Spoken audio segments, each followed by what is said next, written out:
Ok, diseño de pruebas. ¿Qué vamos a probar? Una condición va a ser probada, puede ser verificada por una o más pruebas.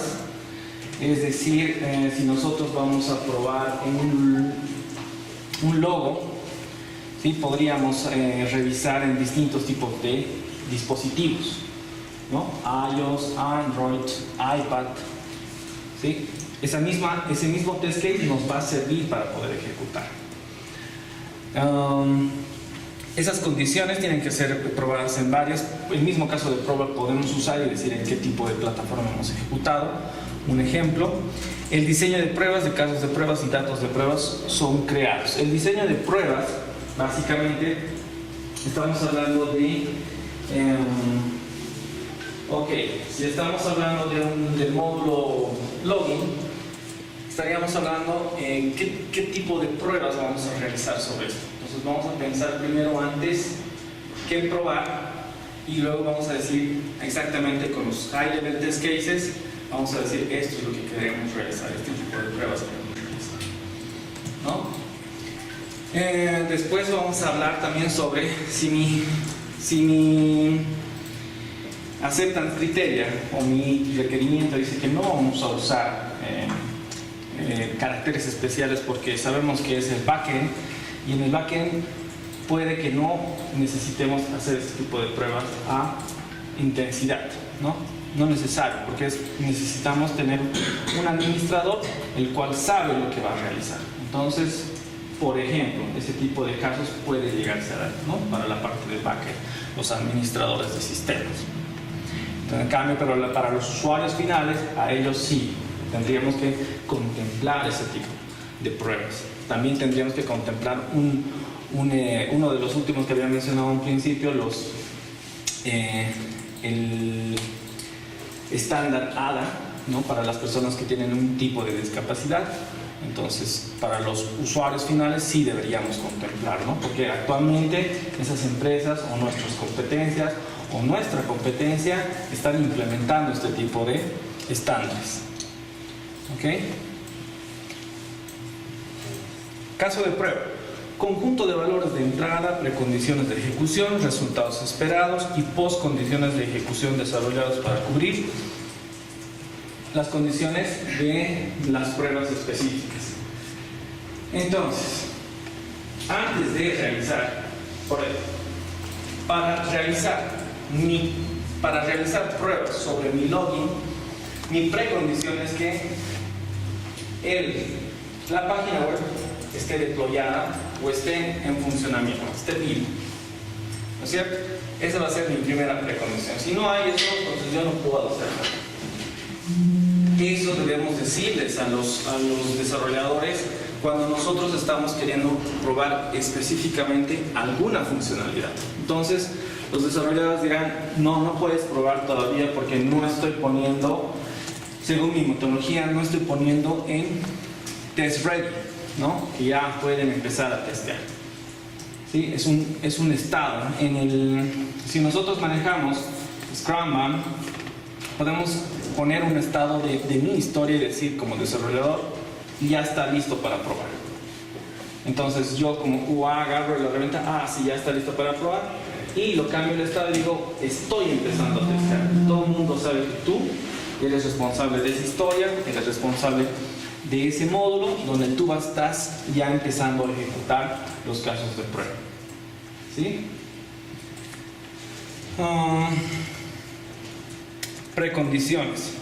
¿Qué tipo de precondiciones podría existir en los casos de prueba donde nosotros tenemos que contemplar? Por ejemplo, si estoy probando que exista el login, entonces también tiene que haber ya un usuario creado. Yo no voy a crear. Entonces me dirán, tú puedes usar este usuario. Con este usuario tú puedes ingresar al sistema. Entonces no es necesario que yo como QE tenga que crear un usuario. Mi condición es que el desarrollador me dice, este módulo ya está, probar con estos usuarios. Entonces yo puedo agarrar esos usuarios y puedo probar.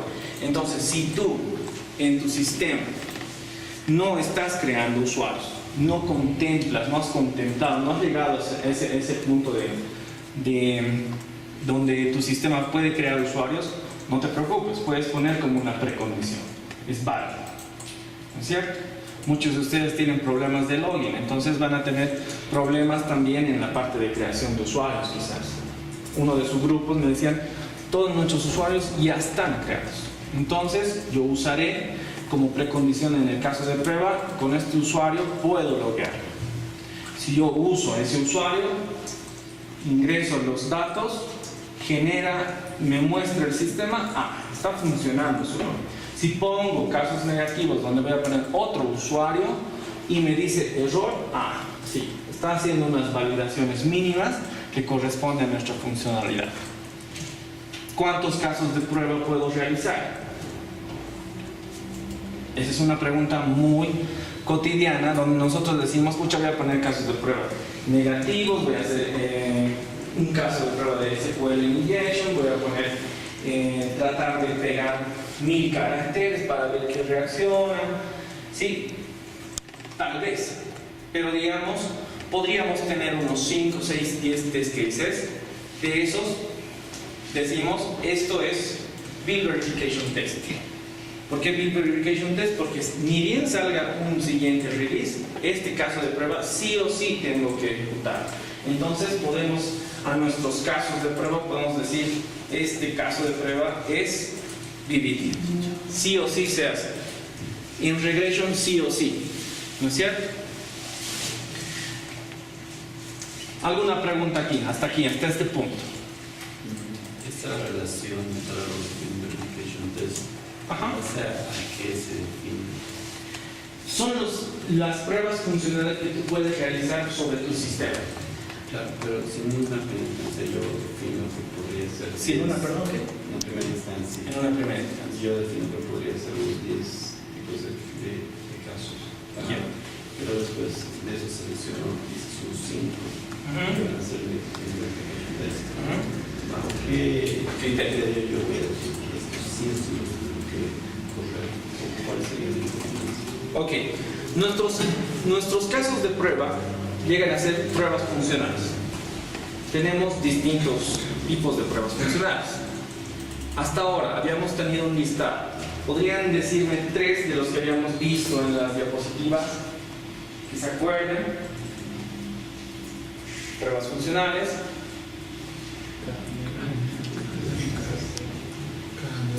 Caja negra. Esos son técnicas. Caja negra. Smoke, estrés, performance, ¿sí? Ok, voy a compartirles estas diapositivas por el grupo porque hasta ahora acabamos de conversar antes de entrar acá con Claudia haciendo una pausa sobre el módulo. Entonces el de IT todavía no está respondiendo al mail.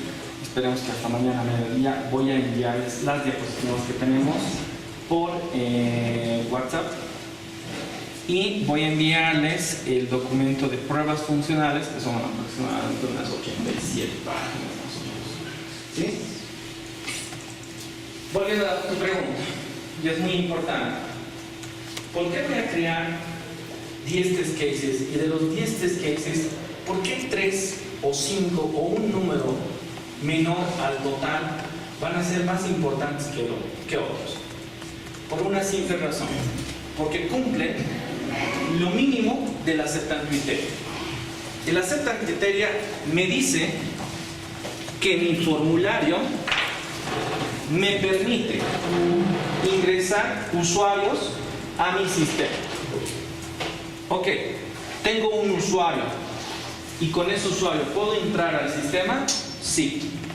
¿Cumple el criterio de aceptación? Sí. Entonces, ese test case debería ser un BBT muy posible, más que seguro, porque es el mínimo que cumple por el criterio de aceptación. Entonces, por eso selecciono y le digo a ese test case, tú vas a hacer acceptance criteria, tú vas a hacer BBT.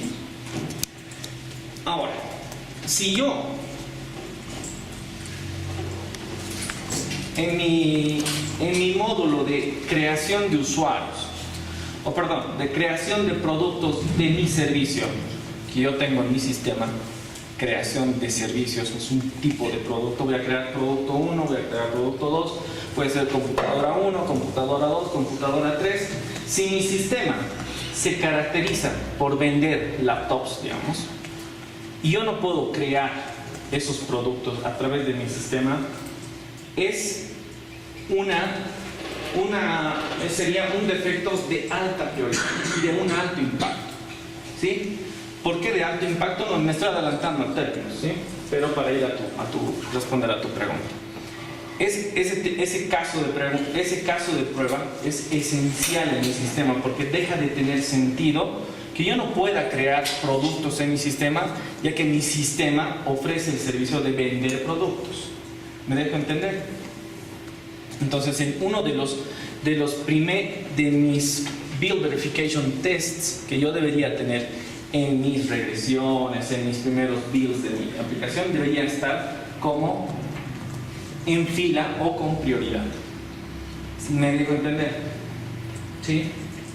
Hasta aquí, ¿alguna pregunta? Ok. Los casos de prueba son organizados por áreas y con una priorización determinada. No podemos mezclar un módulo de usuarios con un módulo de productos y hacer un copy-paste de mis test cases que cotidianamente en el trabajo se verifica o se ve. Porque yo me he topado, digamos, con varios casos de prueba que lo único que hacían era copy-paste y a través de otro sistema, de otro management test. En este caso, en aquel proyecto usábamos Spira para el management test, ¿sí? Y es fácil. Haces clic, copiar, pegar un módulo a otro y listo, ya están tus test cases, pero no hemos hecho una actualización de los steps. Entonces, en ese caso, ¿sí? Nosotros tenemos que organizar por áreas, tenemos que tener mucho cuidado en la generación de los test cases, porque tú puede que entres de vacación, porque tú puede que dejes el producto del software y tú te vayas a otro lado, entonces tu trabajo se queda. Muchos ven. Nuestra especialidad tiene que ser en tener mucho cuidado en organizar, en la generación de casos de prueba y realmente decir, he podido crear mi caso de prueba y no tiene ningún tipo de ambigüedad. ¿Ambigüedad en qué sentido? Si yo puedo decir, en cuestión de prioridad, usando el término, que mi módulo de creación de usuarios, un caso de prueba tiene alta prioridad que verifique el logotipo de mi formulario de creación de usuarios, va a depender mucho de nuestro criterio de aceptación. Sin embargo, es muy poco probable que un logotipo tenga más prioridad que la propia generación de un producto. ¿No es cierto? ¿Me dejo entender ese punto? Entonces, puede ser que mi priorización también pueda afectar al momento de crear mi caso de prueba. Entonces, tenemos que tener mucho cuidado en esa parte. Vamos a hacer ahora, después de esta explicación de casos de prueba, vamos a hacer la práctica de la creación de casos de prueba de alto nivel, los high-level test cases, y vamos a ponerle una prioridad, ¿sí? Entonces, por grupos, ustedes se determinan qué módulo quieren generar. Ok, tú haces esto, tú haces esto, tú haces esto, y vamos a crear los high-level test cases. ¿Ok? Hasta aquí, un caso de prueba. ¿Está bien? Resultados esperados. Los resultados esperados puntualizan el objetivo de mi título de mi caso de prueba. Espero, si mi prueba me dice que debo verificar que el user password me permite ingresar al sistema, el resultado esperado será que me muestra el homepage del sistema. Me puede decir que después de que haya hecho clic, inmediatamente me sale un mensajito, Sussex, desaparece y luego me muestra el homepage. Entonces, esos tipos de resultados esperados puedo yo escribirlos al momento en mi caso de prueba.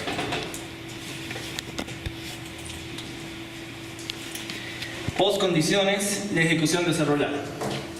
Las postcondiciones pueden y no pueden estar en nuestros casos de prueba. Por ejemplo, ¿cuándo puedo tener unos post-conditions?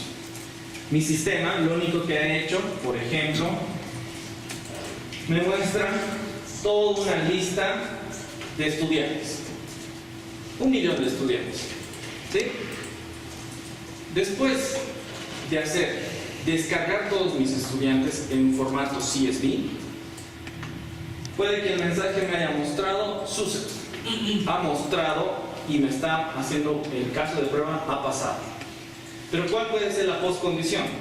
De que yo revise ese CSV y que específicamente contenga los 1000 estudiantes o los 1000 usuarios o los 1000 rows que debería corresponder a esa tabla. Postconditions, que no corresponden a lo que ha hecho el caso de prueba, pero que me muestra como resultado algo externo al sistema, los postconditions. Postconditions también podríamos realizar que después de crear un usuario, yo necesito eliminarlos. Necesito hacer un clic, porque sé que eso, como mi sistemita está empezando a crecer poco a poco, eso puede afectar más adelante. Pongamos en ese caso, también otro tipo de postconditions. Hasta aquí, ¿alguna pregunta, algún comentario, lo que deseen? ¿Clarito, clarito?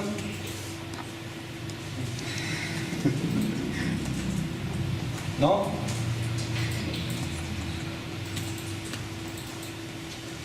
Elementos de casos de prueba.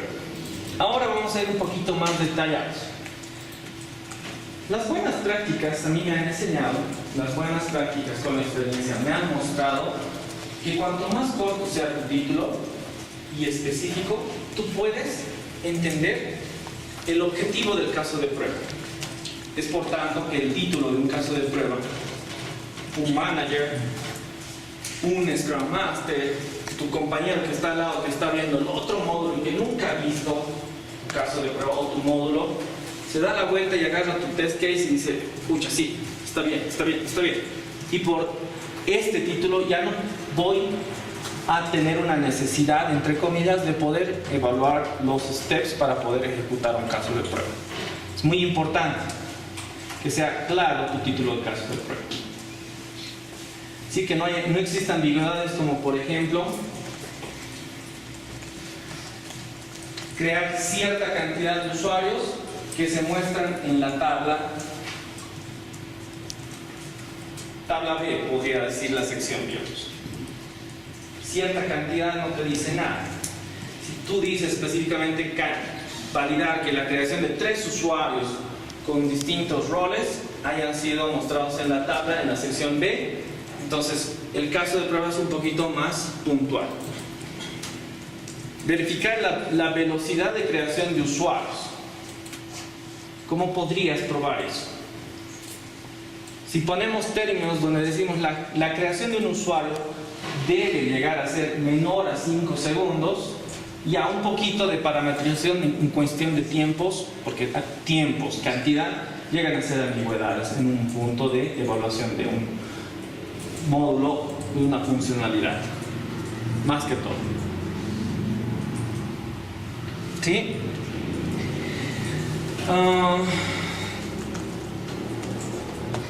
Bien, los acrónimos pueden ser útiles porque te pueden decir, voy a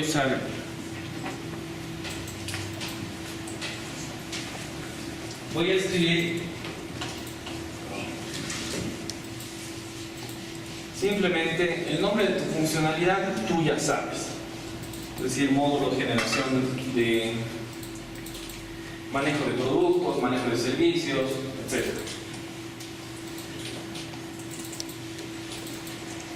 Módulo 1, módulo 2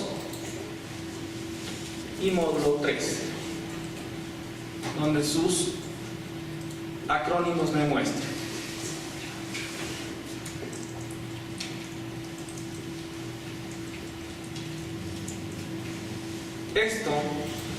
Este tipo de acrónimos y juntar, por ejemplo, M03 GH1 y empieza tu título.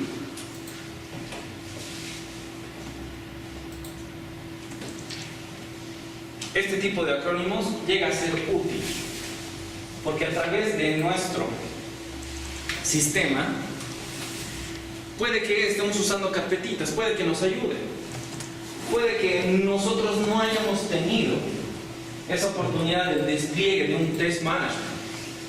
Entonces, ¿qué podríamos usar? Un Excel.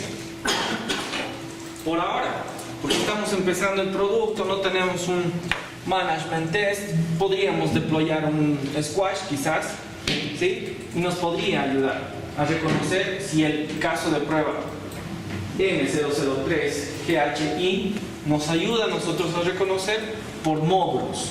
Entonces también podríamos usar en nuestros casos de prueba este tipo de acrónimos. En lo posible, no lo use, porque estamos aprendiendo ya a usar los test management, el manejo de casos de prueba. Entonces te permite crear carpetitas, ¿no? Antes hablábamos sobre los acrónimos para poder identificar algo específico de tu módulo, alguna historia específica. ¿Ok? Se puede usar. Si tú prefieres, también puedes hacerlo. Hasta aquí, ¿alguna pregunta?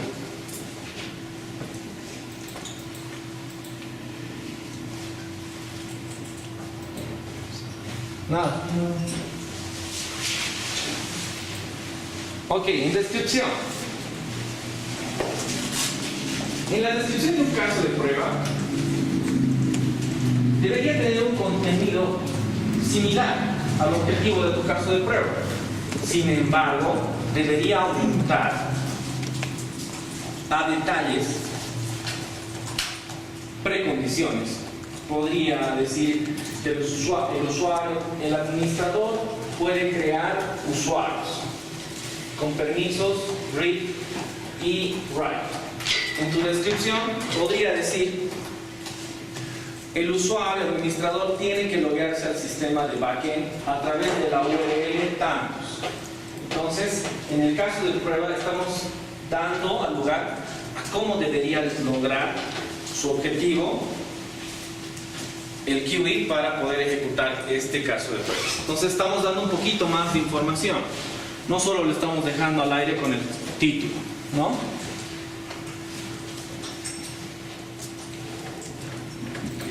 Incluir datos, ya habíamos mencionado antes, todo era login, login, login, login. Usar tal usuario con permisos de administrador.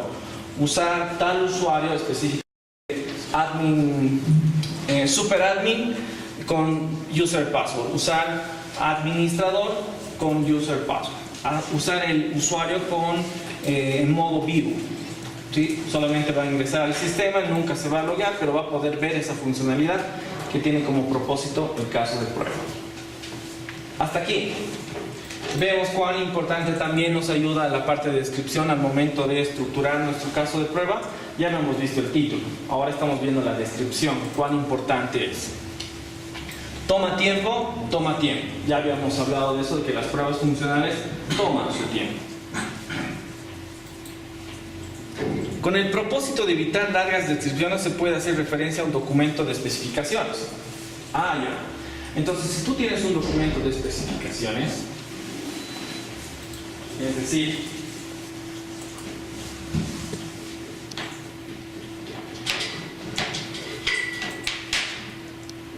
¿sí? Nuestro plan de pruebas también va a haber vamos a tener la sección de las test specification, test design. También podemos hacer referencia a nuestro documento IEEE. Ahora, un grupo me ha mostrado que tienen más documentación de la que yo les estoy pidiendo. La 830 es como un checklist de todo lo que tenemos que revisar, pero tú tienes más documentación con más detalle, con más información. Entonces, en nuestro caso de prueba, sí tenemos un link de esa información, pues también podemos agregar, ¿sí? Todo lo que ayude al objetivo de la ejecución de caso de prueba, donde no tengo una necesidad de leer un testamento de acceptance criteria y puedo realizarlo en mi caso de prueba, mucho mejor. Porque la persona que ha creado ese caso de prueba le ha tomado tiempo el entendimiento de la acceptance criteria, que ha debido ser como unas 5 hojas, una hoja, un párrafo, le ha tomado un tiempo. Y la persona que va a ejecutar ya no debería tomarle ese tiempo más que leer cada pasito y ejecutar. Ahí está la eficiencia de nuestros casos de prueba.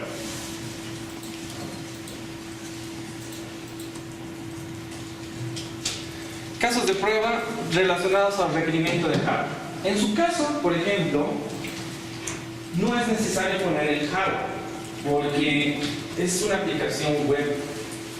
Ahora, si podemos decir que el servidor que tú quieres desplegar, cosa que no va a ser mucho lugar, podríamos poner el tipo de servidor en el peor de los casos que queramos realizar algún tipo de test sobre backend, ¿no? Entonces, este caso de prueba necesita que el servidor esté desplegado en un Tomcat con la versión tanto se específica 4.0.2 de PHP, que no tenga que sea específicamente este caso de prueba se realiza sobre el servidor, por ejemplo.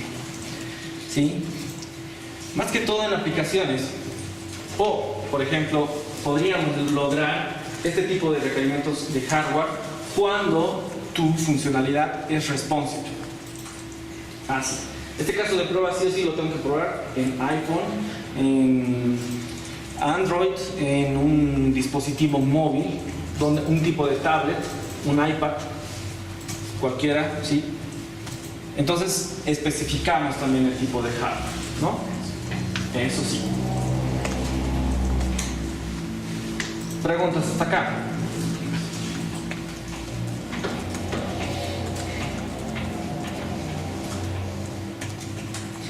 Elementos de casos de prueba, requerimientos de software. A ver, determinar contener la información necesaria de detallar el correcto software. Se refiere al correcto software cuando, por ejemplo, nosotros estamos realizando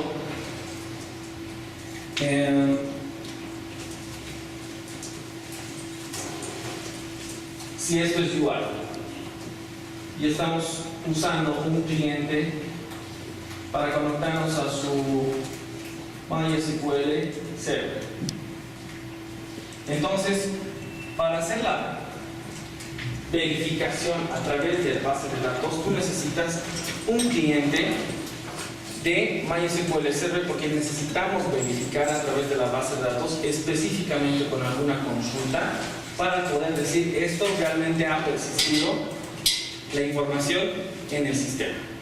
Entonces, podríamos usar un tipo de software para verificar lo que nosotros hemos insertado sin la necesidad de deployar todo un servidor de base de datos, por ejemplo.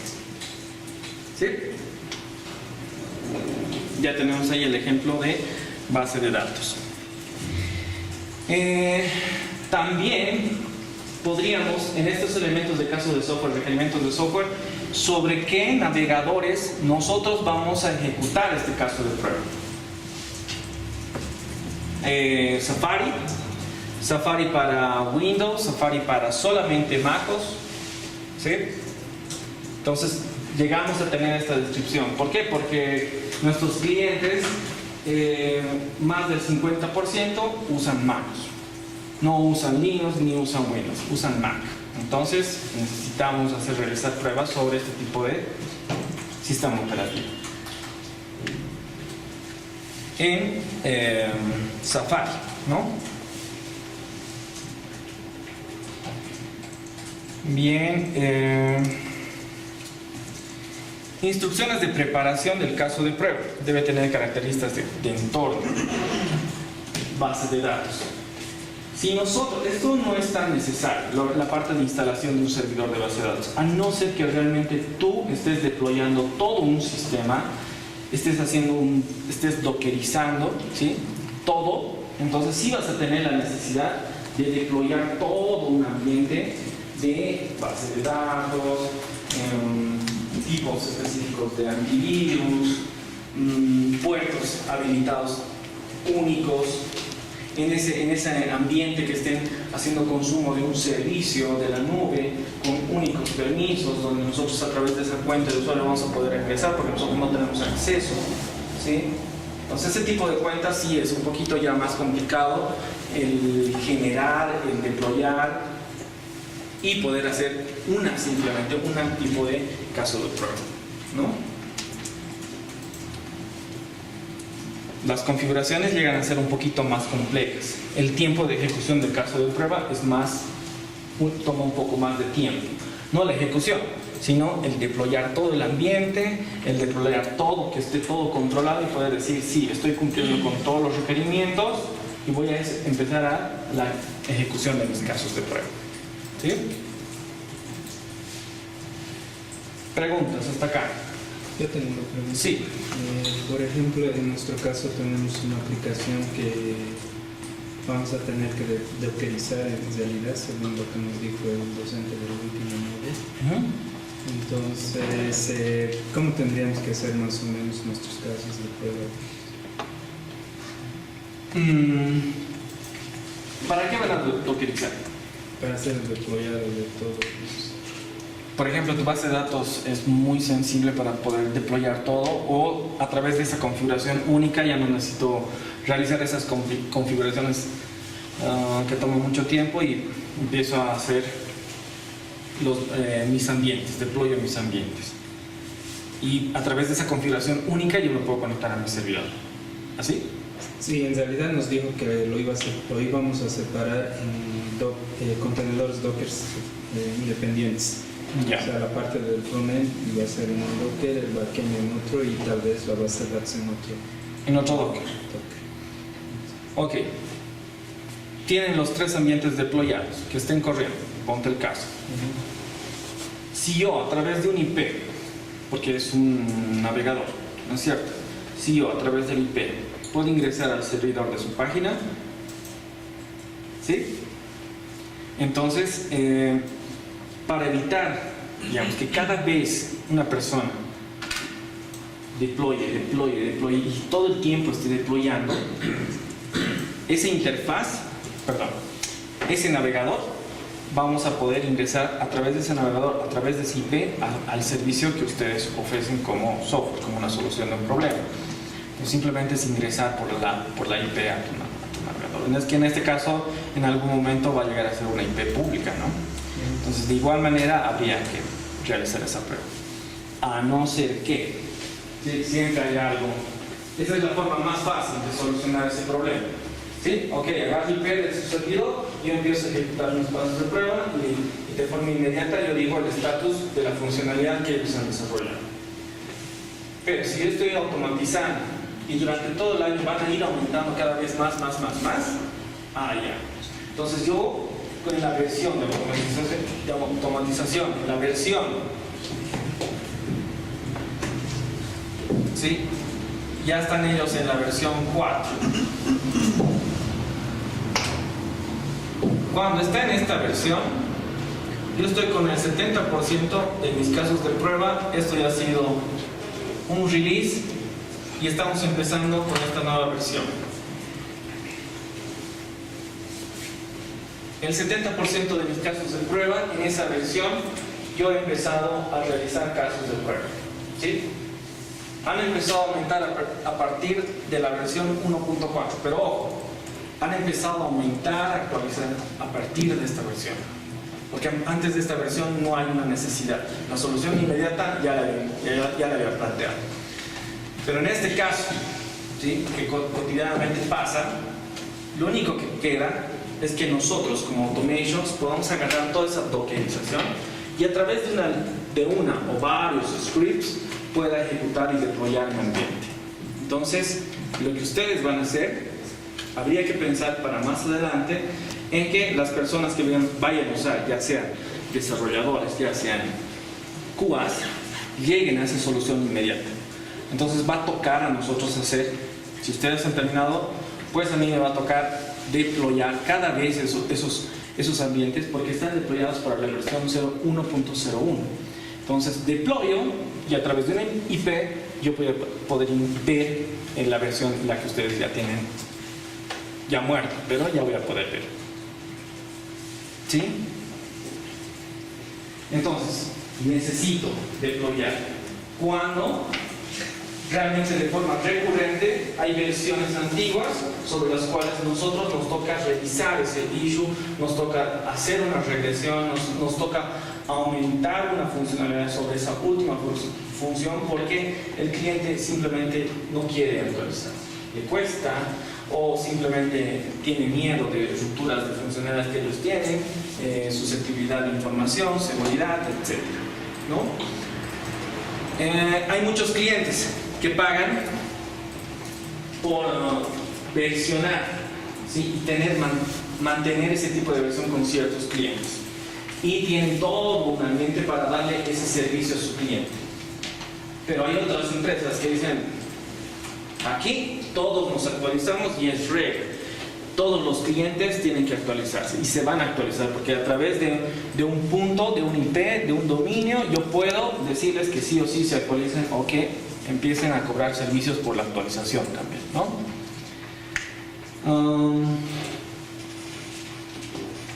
¿Qué más quería hablar sobre tu pregunta?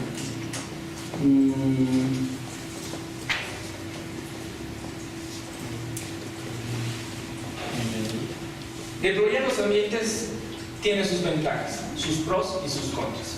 Sus ventajas y sus desventajas.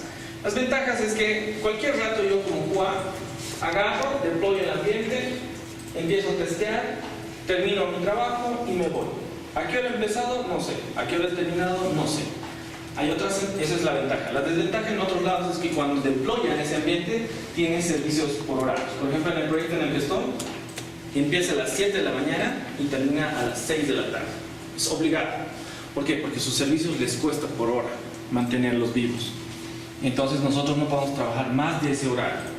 O empezamos antes y terminamos antes, o empezamos después, pero terminamos justo a la hora.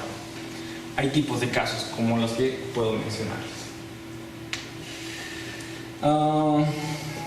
Responda a tu pregunta, quizás. Sí. Otra pregunta que tengo es, por ejemplo, ¿cómo hago yo los casos de prueba para hacer, para validar productos que son como un API, un microservicio, que están orientados solo a hacer microservicios y no tienen UI? Sí, sí, ya me habían preguntado más antes al respecto. Actualmente yo trabajo con ambos, con UI y con API Test. Con Java yo uso REST Assurance, ¿sí? Con REST Assurance puedo hacer consumo del servicio a través del API Test. Entonces puedo agarrar también en mis dependencias, agregar este tipo de librería y empezar a hacer el consumo, las pruebas, porque al final quien va a hacer la prueba, si es o no es igual, si es cierto o es falso, ¿quién va a hacer? TSNG, no hay donde perder. Quien va a realizar el despliegue de un navegador, quien va a usar un específico locator, quien va a obtener un texto, va a hacer y va a obtener esa información, ¿quién va a hacer? El web driver. Quien va a hacer un request, un post, un get, un put, ¿sí? A través de ese tipo de métodos, ¿quién va a realizar? Va a ser REST Assurance. Entonces, REST Assurance, Selenium y TSNG, que va a ser el último que va a decir si ha hecho su caso de prueba básico. Si podemos tener tiempo, si realmente vemos que el tiempo va a ser muy corto o realmente vamos a estar a tiempo, podríamos lograr tener una clase de unas 2 horas mostrándoles la estructura básica que contempla REST Assurance, ¿no? Sobre todo los specifications es lo que se logra crear, se logra abstraer, y obviamente ahí tú pones tus authorizations, los headers, el body request. El body request puede estar con JSON si realmente soporta tu Cucumber. Desde Cucumber podemos mandar objetos como JSON como tal, reconocer en el lado del test specifications, estructurar todo un body request y enviar la solicitud, obtener la información, hacer la comparativa. Se puede lograr igual, ¿sí? De hecho, casi siempre están casados UI, Selenium, con REST Assurance y con Java. ¿no? Gradle también, y Cucumber también, todo se integra. En este framework puedes ponerlo todo, no hay problema. ¿Alguna pregunta más, quizás? Curiosidad.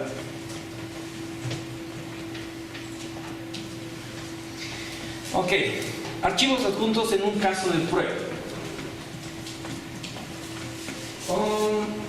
A veces es necesario, a veces no. A veces simplemente ponemos en la descripción, nosotros podemos poner un link de un wireframe. ¿Qué es un wireframe? Básicamente, sin funcionalidad, cómo se debería ver tu página o qué específicamente de mensaje deberías ver o específicamente qué módulos deberían desplegarse. ¿Sí? Ya no es necesario adjuntar. Antes sí, generalmente ponían los mockups, ponían los documentos de los requerimientos, listaban en los archivos así donde ya daba como que, pucha, tanto tengo que dar para solamente una prueba. Hay que tener mucho cuidado en lo que apuntamos para no hacer pesado la ejecución de casos de prueba.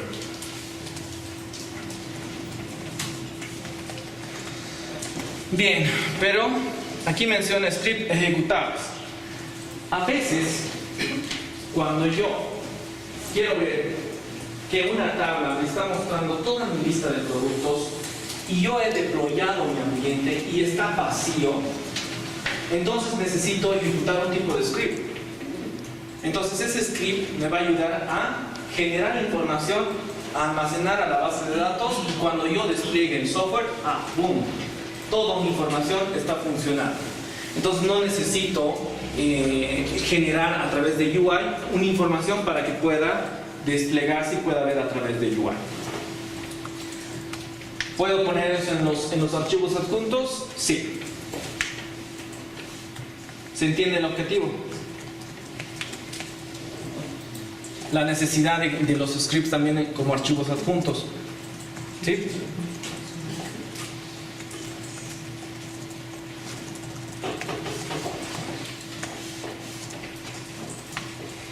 Verificar diseño de interfaz de usuario.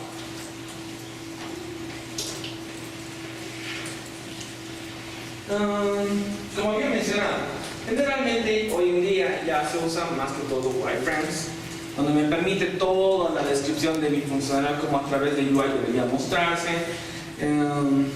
Se puede usar otro tipo de enlaces donde me permiten directamente tener un pequeño workflow inclusive sin persistencia de datos, simplemente a través de este tipo de herramientas y ya puedo ver la funcionalidad. No tengo nadie que me explique esto, este mockup hace este tipo de acciones y ya puedo empezar a testear mi producto o funcionalidad.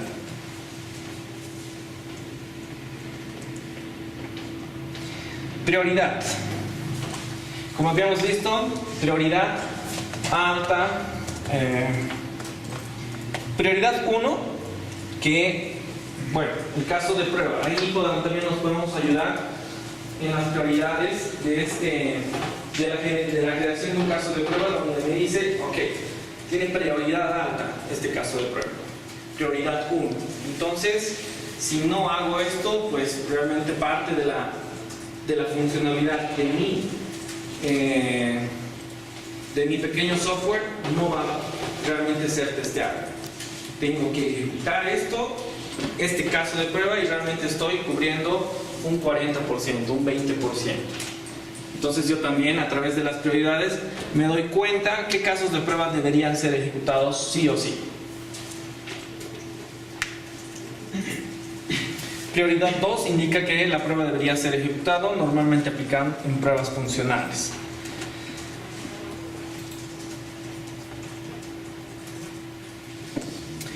Prioridad 3 son las funcionalidades que no afectan, que no tienen un efecto.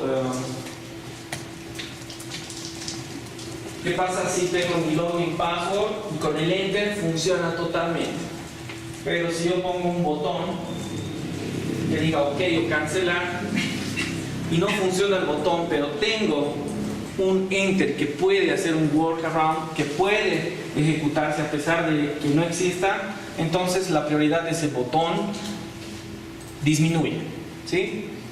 Verificar que el botón está funcionando, el botón aceptar, entonces su prioridad baja, porque hay un workaround. Prioridad 4. No es muy importante para las características ser probadas, pero sería bueno ejecutarlas para asegurar una alta calidad de productos. Es decir, si yo, mi criterio de aceptación es que se loguee, pero yo pongo casos de prueba y no me muestra error, pero no se loguea, entonces mi caso de prueba de verificar que hay control en los caracteres especiales también decae y tiene una prioridad mucho más baja que las anteriores. Por ejemplo,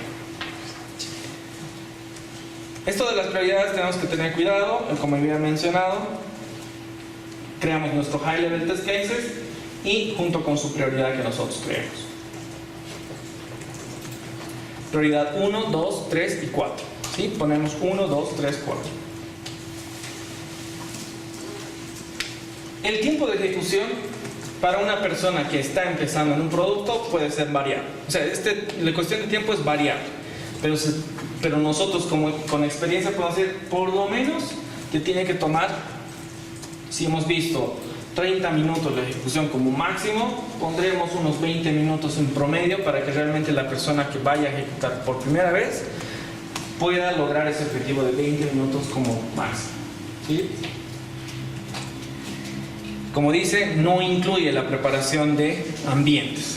Muchos anteriores productos donde estaba trabajando, el deployar un ambiente era pues 3 horas, 4 horas, y el ejecutar unas 5 horas más, porque la ejecución eran hartos casos de prueba, distintos ambientes, distintos tipos de Windows Server, entre otros. Bien, hasta aquí podríamos parar esta explicación y lo que podríamos hacer es crear nuestros high level test cases con la prioridad por grupos, por favor, y nos daremos un tiempo de 15 minutos para la creación de 3 test cases por cada módulo que ustedes tienen. ¿Sí? 3 test cases por cada módulo. ¿Tienes un módulo? No creo, debes tener por lo menos 3 o 4. ¿Sí?